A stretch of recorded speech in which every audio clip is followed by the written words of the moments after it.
Olá, muito boa tarde, seja muito bem-vindo. Eu sou o Kleber Werneck e a partir de agora você acompanha comigo as notícias do Brasil e do mundo dessa edição especial de sábado. E aqui você também vai poder ouvir, a opinião de especialistas que vão comentar os assuntos que são destaques no noticiário. Vamos lá então? E olha só, eu já começo com um evento que acontece hoje na Igreja Internacional da Graça de Deus aqui em São Paulo. É o encontro do Ministério Mulheres que Vencem, muito legal. E quem está lá ao vivo é a repórter Maria Clara Leite, aliás, uma mulher que vence também. Olá, muito boa tarde, Maria Clara, seja muito bem-vinda. E como está a movimentação por aí? Olá, Kleber. Boa tarde para você e para todo mundo que acompanha a gente. Olha só, Kleber, o Espírito Santo tomou conta desse lugar aqui hoje, viu, Kleber? O primeiro culto desse encontro do Ministério Mulheres que Vencem aqui na sede da Igreja Internacional da Graça de Deus em São Paulo ainda não acabou, viu? Ainda está terminando. A gente pode ver que aqui na porta ainda está lotado de gente, lá dentro centenas de mulheres reunidas, mulheres vindas aí de todas as partes do estado de São Paulo e com certeza a gente vai ter depois aí testemunhos de vidas transformadas por meio desse culto, que desta vez teve como tema levantando a geração forte. Mais cedo eu conversei com a pastora Thaís Benevente, diretora estadual do MQV aqui de São Paulo, que explicou esse tema pra gente. Vamos ver. A gente vem conscientizar as mulheres, algo que muitas vezes elas na verdade nem precisam descobrir, mas elas precisam aceitar que fazem parte de uma geração eleita, uma nação santa, que ela é forte, que ela é amada primeiramente. E por ela ser amada, ela então é forte. Quando a gente fala de geração forte, o pessoal já pensa logo no exército, em pessoas empoderadas. E na verdade não existe um empoderamento sem o conhecimento do amor. Então, o que a gente vem passar para as mulheres é a importância delas entenderem e aceitarem esse amor que não se mede, é um amor que não se compara com nenhum outro, que é o amor de Deus por nós, que nos deu seu Filho unigênito para que todo aquele que nele crê não pereça. Maravilhosa a palavra, né, Kleber? Com certeza muita gente vai ser transformada aí com o impacto desse tema, desse culto que aconteceu aqui hoje, um culto que foi aberto pelo missionário R.R. Soares. Sim, teve a participação especial dele aí trazendo uma palavra para essas mulheres logo no começo do culto e, claro, também teve muita oração, muito louvor nesse culto, Kleber. E aqui do meu lado está a Nicole Camille, que faz parte do louvor MQV. Ela participou aqui, cantou vários dos louvores e eu queria que você já falasse pra gente, né, um pouquinho sobre esses louvores que foram ministrados aqui hoje. Obrigada por atender a gente. Tudo bem, boa tarde. Nós ministramos muitos louvores lindos aqui hoje, mas um que marcou muito essa reunião hoje foi Acende Outra Vez, pois a gente é a geração forte, a gente é a geração que vence na graça do Senhor Jesus, né? Inclusive, Nicole, se você puder, eu gostaria que você cantasse um pouquinho desse louvor pra gente, pode ser? Com certeza. A nossa geração tem lenha pra queimar, pode incendiar e vem nos batizar. Maravilhoso, Nicole. Obrigada, viu? Com certeza foi bênção esse culto, né? Foi uma bênção. Nós cremos que Deus operou muito aqui. Vai operar muito mais essa próxima reunião que vai vir aí agora. É isso aí, Nicole. Obrigada pela sua participação. Como ela disse, gente, tem mais reunião hoje, viu? Tem mais um encontro das mulheres que vencem, logo mais às 4 horas da tarde, aqui na sede da Igreja Internacional da Graça de Deus em São Paulo, que fica na Avenida São João 791, no centro de São Paulo, bem pertinho do metrô República, e ainda dá tempo de você que está em casa vir para cá. Eu volto aí com você, Kleber. Legal, Maria Clara, muito obrigado aí pelas informações. Antes dessa edição acabar, a gente vai trazer mais informações sobre esse grande evento aí do Ministério Mulheres que Vencem.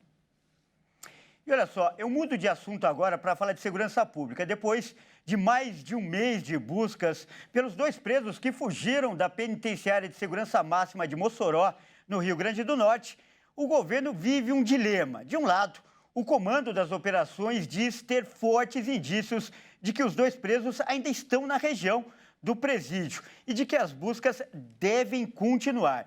Mas, segundo especialistas, essas ações estão trazendo prejuízos, tanto financeiros quanto para a imagem das autoridades. A caçada por Deibson Cabral e Rogério da Silva envolve mais de 500 agentes de segurança de forças federais e estaduais, com apoio de helicópteros, drones e cães farejadores. Segundo especialistas, a crise em Mossoró revelou o sucateamento das penitenciárias federais, por conta da iluminação precária, da falta de muralhas e de câmeras de monitoramento com bom funcionamento. Servidores do presídio passaram a ser investigados como suspeitos de facilitar a fuga. Ao ser questionado sobre os valores gastos na força-tarefa, o ministro da Justiça e Segurança Pública, Ricardo Lewandowski, defendeu que é uma despesa alta, mas necessária, inclusive para dar proteção aos moradores da região. As investigações demonstram que a dupla perdeu suporte de outros criminosos e que continuam se escondendo no raio de buscas. Por isso, os comandantes teriam convencido Lewandowski a manter a operação com força total. Mas o Ministério da Justiça definiu que vai desmobilizar as buscas caso as equipes fiquem pelo menos uma semana sem rastros da dupla. Para escapar da penitenciária federal, os criminosos utilizaram um alicate da reforma que ocorria no presídio e saíram pelo buraco da luminária das celas, que são individuais. Deibson e Rogério fugiram por volta das 3 horas da madrugada do dia 14 de fevereiro. À noite, os criminosos invadiram uma casa que fica a 7 quilômetros do presídio e levaram roupas, calçados e outros itens pessoais.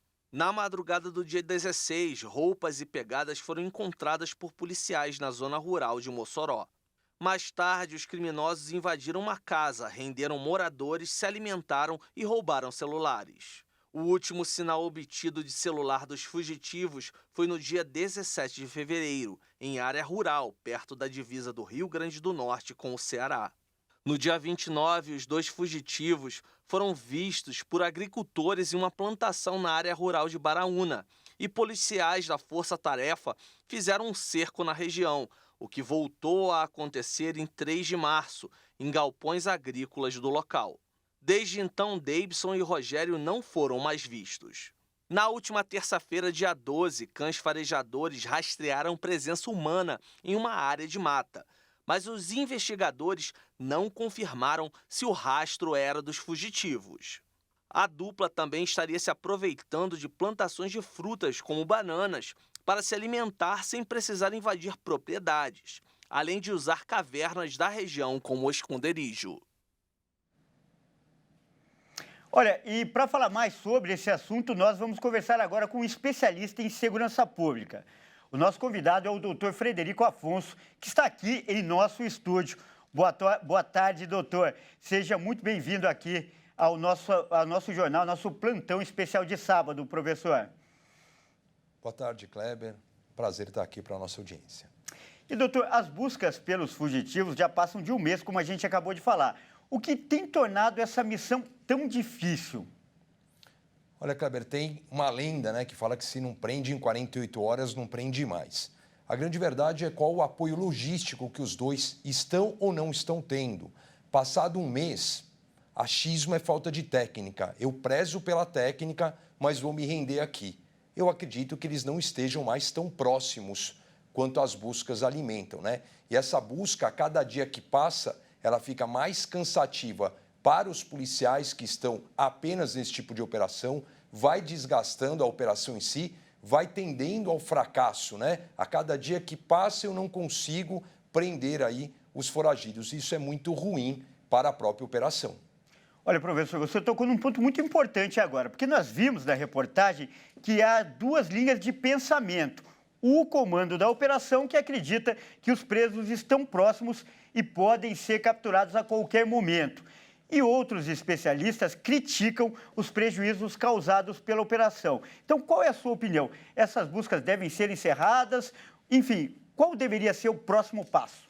Olha, Kleber, quando você tem um mandado de prisão, eles são foragidos, então eles são procurados.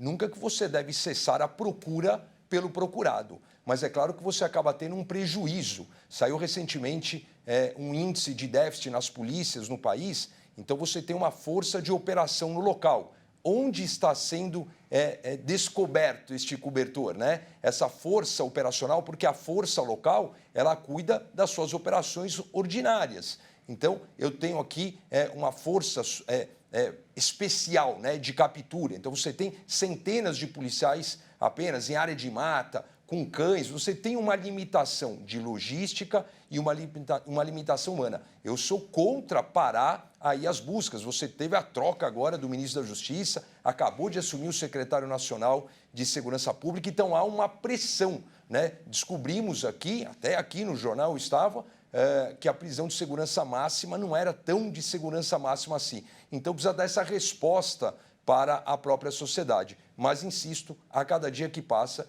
fica mais desgastante para todo mundo. Olha, e por esses detalhes que o senhor enumerou tão bem, essa fuga, que é inédita, acaba sendo um divisor de águas também para o governo, até para rever o sistema prisional e o combate ao crime organizado? Olha, Kleber, em recente pesquisa aqui, dessa semana, inclusive, apontou-se pela primeira vez que o problema de segurança ultrapassa o problema da saúde. Então, é uma preocupação constante, acaba desgastando. O governo federal tem uma narrativa muito aí ruim em relação à segurança, não consegue convencer a sociedade. A responsabilidade é do governo, né? Mas tem uma participação de todos. E, insisto, mostrou-se uma falha grotesca no presídio de segurança máxima, mas falhas primárias, né? E a própria entrevista do ministro Ricardo Lewandowski foi muito infeliz dias após, né? Apontando aí como se fosse o carnaval, né? Dia de carnaval. Em penitenciária de segurança máxima, como a gente fala, é 24/7, é 24 horas, 7 dias por semana, em atenção e tensão máxima, e não foi isso que aconteceu. E agora eu convido você, professor, para assistir comigo essa reportagem. Olha só, nós preparamos uma reportagem especial para falar, né, do sistema de identificação dos criminosos. Isso porque foram divulgados nessa semana retratos falados desses foragidos em Mossoró. E a nossa repórter foi checar, né, foi investigar como é feito esse trabalho. Acompanhe. Sidney Barbosa é artista forense do Departamento Estadual de Homicídios e Proteção à Pessoa de São Paulo. É ele que há mais de 30 anos faz os retratos falados de casos paulistas e até de alguns outros estados brasileiros. O especialista foi responsável por retratos que levaram a culpados por crimes de grande repercussão nacional. Entre eles, Francisco de Assis Pereira, o maníaco do parque. No Maníaco do Parque, é engraçado que tem uma história dele, né, que ele se viu no retrato falado e lá a gente coloca aqui, né, uma cicatriz aqui na sobrancelha dele. E quando ele foi preso, antes dele ser preso, evidentemente, ele havia raspado assim, a sobrancelha para tentar ludibriar, tentar enganar, né? A gente tem uma imagem aqui que eu apontava aqui no retrato falado, que ele tinha um corte aqui na sobrancelha. E quando ele foi preso, nós percebemos que havia uns pelinhos assim da sobrancelha nascendo. Aí foi indagado por que daquilo, ele falou que ele raspou para tentar despistar. O caso aconteceu em 1998. O motoboy atraiu, estuprou e matou várias mulheres dentro do Parque do Estado, na zona sul da capital paulista. Um retrato falado que foi feito por desenho levou a identificação dele lá na cidade de Rio Grande, no Rio Grande do Sul. Um pescador que viu um desenho e associou ele a uma pessoa que estava ali naquela região e era ele. Então é uma potência, né, quando você acerta. Para Sidney, esse caso foi um divisor de águas na arte forense do país. Eu acredito que o retrato falado depois do Maníaco do Parque criou-se uma notoriedade muito grande, criou-se uma responsabilidade muito grande, né? E nós fomos forçados, evidentemente, a se adequar mesmo à tecnologia, a ter realmente conhecimento, né, dessa parte psicológica, como aborda uma pessoa, né, como dar esse resultado, né, de uma melhor forma. O trabalho que começou sendo feito à mão hoje usa computação gráfica e conta com um vasto banco de dados com formatos de cabeça, olhos, boca, orelha. Tudo para auxiliar no começo da criação de um rosto. Então, por exemplo, agora eu tenho aqui um formato de cabeça e eu quero procurar aqui, por exemplo, os olhos. Então, eu tenho aqui várias situações, né? Várias expressões de olhares, ó, por exemplo, esse olhar aqui, ó, bem característico, o cara que é drogado, né? A gente já consegue, ó, dar uma afeição para ele. Mas é o conhecimento do perito e seus toques manuais na tela do computador que traçam os detalhes mais importantes do retrato. A gente tem que estudar todos os ângulos da face, né? Existem medidas, né? Existem padrões antropométricos, né? Que esses sim devem ser levados em consideração. Sidney explica que o retrato falado vem sempre de um trauma.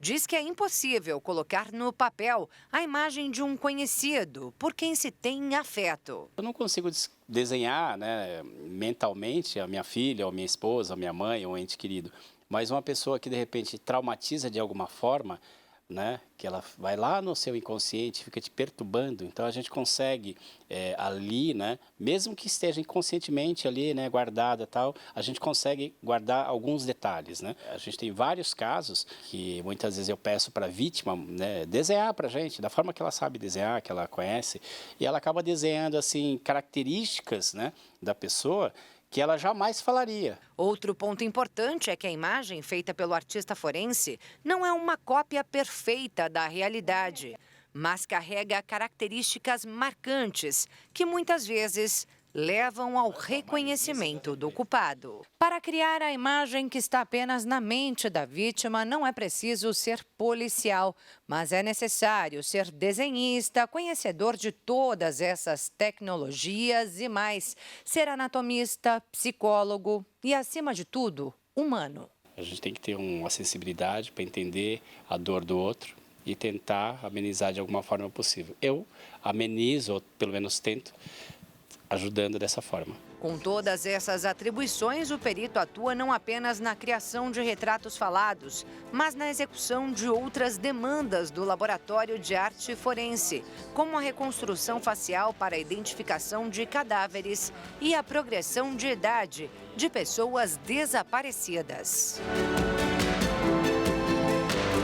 São trabalhos de grande relevância que, há décadas, ajudam a desvendar crimes e a fazer justiça.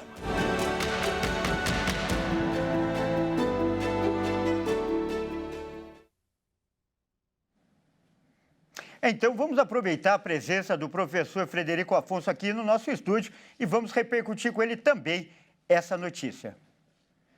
Bom, professor, essa tecnologia toda que a gente acabou de ver pode ser importante para ajudar a prender os foragidos de Mossoró? A gente tem que ponderar, né, que eles estariam um mês no meio do mato. Ou seja, a aparência deles pode ter mudado nesse tempo, ou então eles podem ter recebido apoio de fora e até bonés, óculos, enfim, instrumentos para mudar essa aparência. Qual que é a sua avaliação?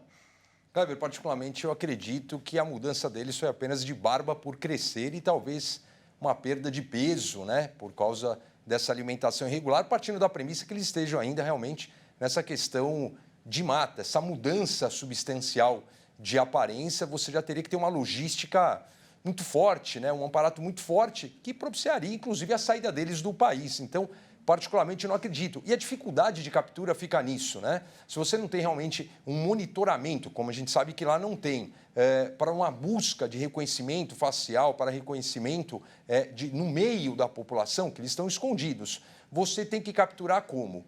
No olho, como a gente fala no meio policial, no tirocínio. Então, é o policial no patrulhamento, 10 por hora, 20 por hora na sua viatura, olhando e buscando. E essa força policial extra, que não conhece a região, tem dificuldade de contatos. Porque os contatos locais são do policiamento ordinário, que muitas vezes da onde surgirão as informações, né? Então, apenas a tecnologia, apenas essa questão de como eles estariam 30 dias após, não vai ser isso, isoladamente, que vai apontar aí para a captura dos dois. Tá certo. Então, professor, e agora eu peço que você continue conosco, porque daqui a pouco a gente volta a falar mais de segurança pública e, aliás, de outros casos que aconteceram nesta semana e também tem relação com o crime organizado. Então, até daqui a pouco, professor. E olha só, eu mudo de assunto agora para lembrar que começou ontem a entrega, né, da declaração do imposto de renda. E até o meio-dia deste sábado, a Receita Federal recebeu mais de 1.700.000 declarações, aliás, um número recorde. Acompanhe. O prazo de entrega começou às 8 horas da manhã de ontem e vai até às 23 horas e 59 minutos do dia 31 de maio. De acordo com a Receita Federal, o novo intervalo foi necessário para que todos os contribuintes tenham acesso à declaração pré-preenchida, que é enviada 2 semanas após a entrega dos informes de rendimentos pelos empregadores, planos de saúde e instituições financeiras.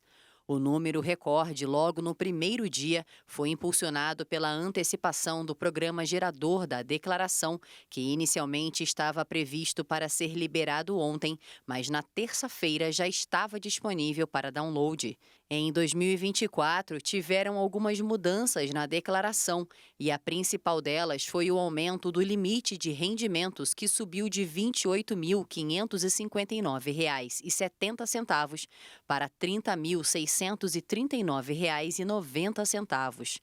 Outra novidade este ano é que, caso o contribuinte tenha dúvidas ao declarar, o robô batizado de Léo poderá auxiliá-lo no canto inferior do site da Receita Federal. Ao abrir o programa, são apresentadas opções de temas aos cidadãos. Em caso, por exemplo, de dúvidas sobre a obrigatoriedade da declaração, o robô faz perguntas que devem ser respondidas com sim ou não, e caso a pessoa não saiba a resposta, o chatbot explica. Para este ano, a expectativa é que sejam recebidas 43 milhões de declarações. Quem enviar a declaração depois do dia 31 de maio vai pagar multa de R$ 165,74. Vamos falar de economia agora. Os preços dos alimentos subiram mais que o dobro da inflação neste início de ano. E esse aumento já está preocupando o governo. Os preços dos alimentos têm peso no bolso do consumidor. Quem vai no supermercado tem sentido o aumento. Nos primeiros meses desse ano, a alta foi maior que a inflação. Nos meses de janeiro e fevereiro, o IPCA, que é o índice que mede a inflação no país, foi de 1,25%. No mesmo período, o grupo de bebidas e alimentos registrou alta de 2,95%, ou seja, mais do que o dobro. Os produtos que registraram maiores altas foram a cenoura, com 56,99%, a batata, que subiu 38,24%, a banana prata, que subiu 17,45%, o feijão, 15,27% e o arroz, que subiu 10,32%. E essa alta já preocupa o governo. Nesta semana, inclusive, o presidente Lula convocou uma reunião com os ministros para tratar do assunto. E a equipe do governo acredita que as mudanças no clima foram responsáveis pela alta nos preços, mas prevê que a situação melhore a partir do próximo mês, principalmente o arroz, que pode ter queda de 20%. O governo prepara um pacote econômico para conter os preços dos alimentos. Uma das estratégias é mudar o Plano Safra, que é voltado para a agricultura. Entre as medidas, o governo deve oferecer linhas de crédito para os produtores rurais e também realizar obras nas regiões agrícolas. Olha, e esse assunto com certeza afeta o bolso de todo mundo, principalmente das famílias. Por isso, nós vamos conversar agora com um especialista. O nosso convidado é o professor de Economia, Alexandre Pires. Seja muito bem-vindo ao nosso jornal, professor. Muito obrigado, Cleber. Professor, primeiro eu peço que você faça uma análise dessa alta nos preços dos alimentos. Você concorda com essa análise do governo de que o problema foi a mudança no clima? Nós estamos vindo desde 23 num período de chuvas irregulares. Como há uma variação dessas chuvas, muito da área plantada não vai, digamos, permitir colheita. Então, nós temos o quê? Nós temos uma situação em que a oferta diminui, Kleber, e dessa maneira há uma pressão nesses preços. É claro que agora, sejam cereais, oleaginosas e leguminosas, vão começar a ser colhidos provavelmente a partir de abril, né? Então, pode ser que o preço sofra uma queda, porque vai ter o momento da colheita desses itens que tem pressionado o IPCA de alimentação. Ou seja, a inflação como um todo ela está controlada, mas alimentação e também energia costumam ser itens que seguem uma lógica que não é puramente de oferta e demanda. Porém, esses itens da cesta de consumo do brasileiro, eles não são importados, Kleber. Então, quando você tem uma queda na produção no Brasil, o mercado interno acaba não tendo alternativa a não ser um aumento de preço. Se esses produtos fossem facilmente importados, é claro que os preços não subiriam tanto. Quando nós anualizamos esses preços, alguns estão na casa de 20%, 30% em um ano, já vindo de um ano de 2023 em que a alta foi grande. Então, mais e mais cereais, leguminosas e oleaginosas têm pressionado, sim, o bolso do brasileiro, diferente da carne, que finalmente parece que se estabilizou. Mas arroz, feijão e outros itens acabam não podendo ser importados e, dessa maneira, o brasileiro não tem outra alternativa a não ser pagar mais caro ou procurar uma alternativa dentro ali da cesta possível, ou seja, às vezes consumir menos arroz e trocar por algum outro tipo de grão. Tá certo. Você falou bem sobre alternativas, então eu peço para que você reforce essa dica. O que a dona de casa, o chefe de família que nos assiste, deve fazer na hora de ir no mercado e se deparar com essa situação? Como encontrar os melhores preços e manter o cardápio saudável? É claro, todo item de cesta de consumo, ele tem variações dentro da própria semana e tem também grandes ofertas.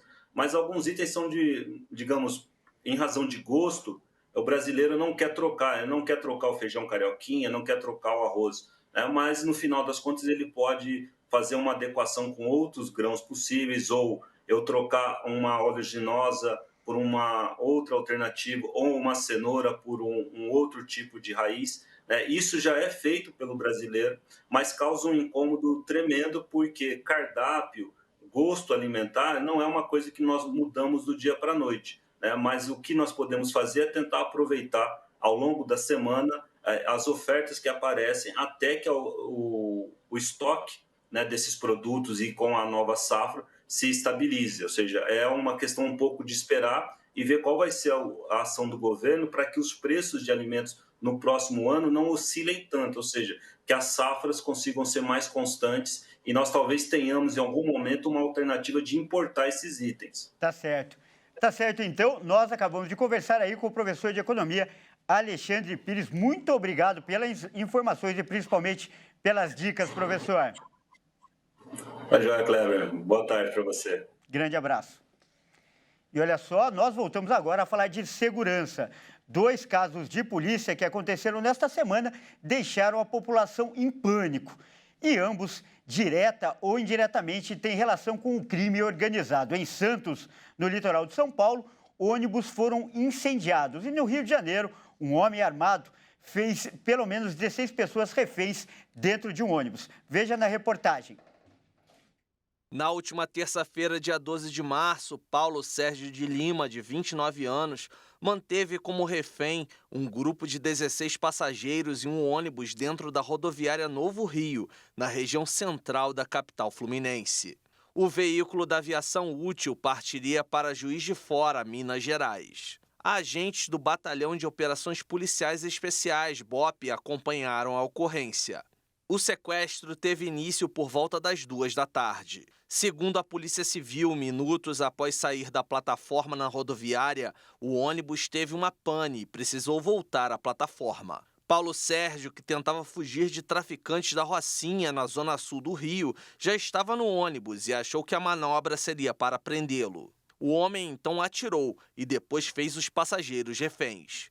Na ação, Bruno Lima, de 34 anos, que estava dentro do ônibus, foi atingido, passou por cirurgias e segue internado em estado grave. Além de Bruno, uma segunda pessoa também se feriu com estilhaços. Ela foi atendida no próprio terminal rodoviário e passa bem. O sequestrador fez ameaças aos passageiros e atirou várias vezes pela janela. Paulo Sérgio se entregou perto das 6 da tarde e foi preso em flagrante por tentativa de homicídio, sequestro e porte ilegal de arma. A Justiça do Rio de Janeiro converteu a prisão em flagrante para preventiva. No mesmo dia, à noite, 2 ônibus municipais foram incendiados por criminosos em Santos, no litoral sul de São Paulo. Segundo o Corpo de Bombeiros, a equipe foi acionada para um incêndio por volta das 10 da noite. Além da equipe, a Polícia Militar, a Companhia de Engenharia de Tráfego e o SAMU também foram acionados. O fogo teria partido de uma tentativa dos criminosos em incendiar um ônibus e foi contido por motoristas a utilizarem extintores. O condutor de um dos ônibus inalou fumaça e sofreu queimaduras em uma das mãos. Ele foi conduzido para a Santa Casa da cidade e já recebeu alta. O transporte municipal chegou a ser suspenso na região. Nas redes sociais, Rogério Santos, prefeito da cidade, afirmou que a população da região não merece ser prejudicada e que não tolera mais esse tipo de situação. E agora nós vamos voltar a falar com o professor Frederico Afonso, que está em nosso estúdio e é especialista em segurança pública e também professor de direitos humanos. Professor, quando se fala em crime organizado, muitas pessoas pensam nas milícias do Rio de Janeiro ou então nas facções que atuam nos presídios. Uma situação localizada, específica, mas esses casos que a gente acabou de ver na reportagem mostram que o cidadão comum está cada vez mais exposto à atuação desses criminosos, professor? Bom, Kleber, eu vou começar por Santos, né? Você tem uma operação de saturação, Operação Verão, em todo o litoral paulista, e Santos tem várias operações com tropas especializadas. Muitas vezes o incêndio criminoso de determinado ônibus é um chamariz para deslocamento de determinadas viaturas. Esta organização não significa que seja, de fato, uma atuação de um crime organizado, mas muitas vezes determinados setores ali que têm interesse criminais podem falar assim, vai lá, para um ônibus, incendeia o ônibus aqui, incendeia em outra região, porque você tem o acionamento de viaturas para cobrir, além do Corpo de Bombeiros, esse tipo de delito. Então, muitas vezes pode ser um chamariz, é muito comum isso, por exemplo, em furto de explosão, né? Furto de caixa eletrônico, né? Quando você tem esse chamariz para deslocamento de viaturas. Claro que não é o acaso, né? Você não tem ali pessoas, olha, não estamos fazendo nada, vamos ali incendiar 2, 3 ônibus. Você tem, de fato, sim, uma questão orquestrada, né? Santos sai da zona de conforto de 28 anos aí, eu aponto sempre isso, né? O estado de São Paulo passa por uma reformulação, não à toa atingiu o menor índice de homicídios do país, 5,7 a cada 100 mil, é de fato o estado mais seguro, é de fato o estado que tem hoje uma política de segurança mais avançada. Então a gente vem aí de uma letargia de 28 anos de governos passados, sob o ponto de vista da mesma questão partida ideológica, e hoje você tem uma mudança. E você vai tirando da zona de conforto. Essa é a grande verdade. Você vai indo para o confronto, porque o confronto, ele acontece, não é porque a polícia quer, ele acontece porque justamente o outro lado busca o confronto. Então, Santos vai estabilizar em questão de tempo e a população vai voltar a ter a sensação e o sentimento de segurança. Tá certo, então nós acabamos de conversar com o especialista em segurança pública e professor de direitos humanos, o doutor Frederico Afonso. Doutor, muito obrigado pela sua participação, é sempre um grande prazer e sempre é uma grande contribuição entrevistá-lo. Kleber, eu que agradeço, uma honra poder participar aqui para a nossa audiência. Bom programa. Grande abraço. E olha só, para encerrar esse jornal, eu reforço o convite para você que nos assiste sobre o encontro, né, especialmente das mulheres do Ministério Mulheres que Vencem. Vamos ver agora imagens desta manhã. O tema do encontro é Levantando a Geração Forte. O evento acontece na sede da Igreja Internacional da Graça de Deus, na região central da capital paulista. E pela manhã foi realizado o primeiro culto com a participação de centenas de mulheres na Grande São Paulo. A reunião foi ministrada pela líder do Ministério Mulheres que Vencem, a pastora Thaís Benevente. O público feminino da Igreja Internacional da Graça de Deus volta a se reunir na sede daqui a pouco, às 4 da tarde. Tá aí, então, tá feito o convite. Bom, e essa edição fica por aqui. Mais informações você acompanha ao longo da nossa programação. Muito obrigado pela companhia e uma ótima tarde para você.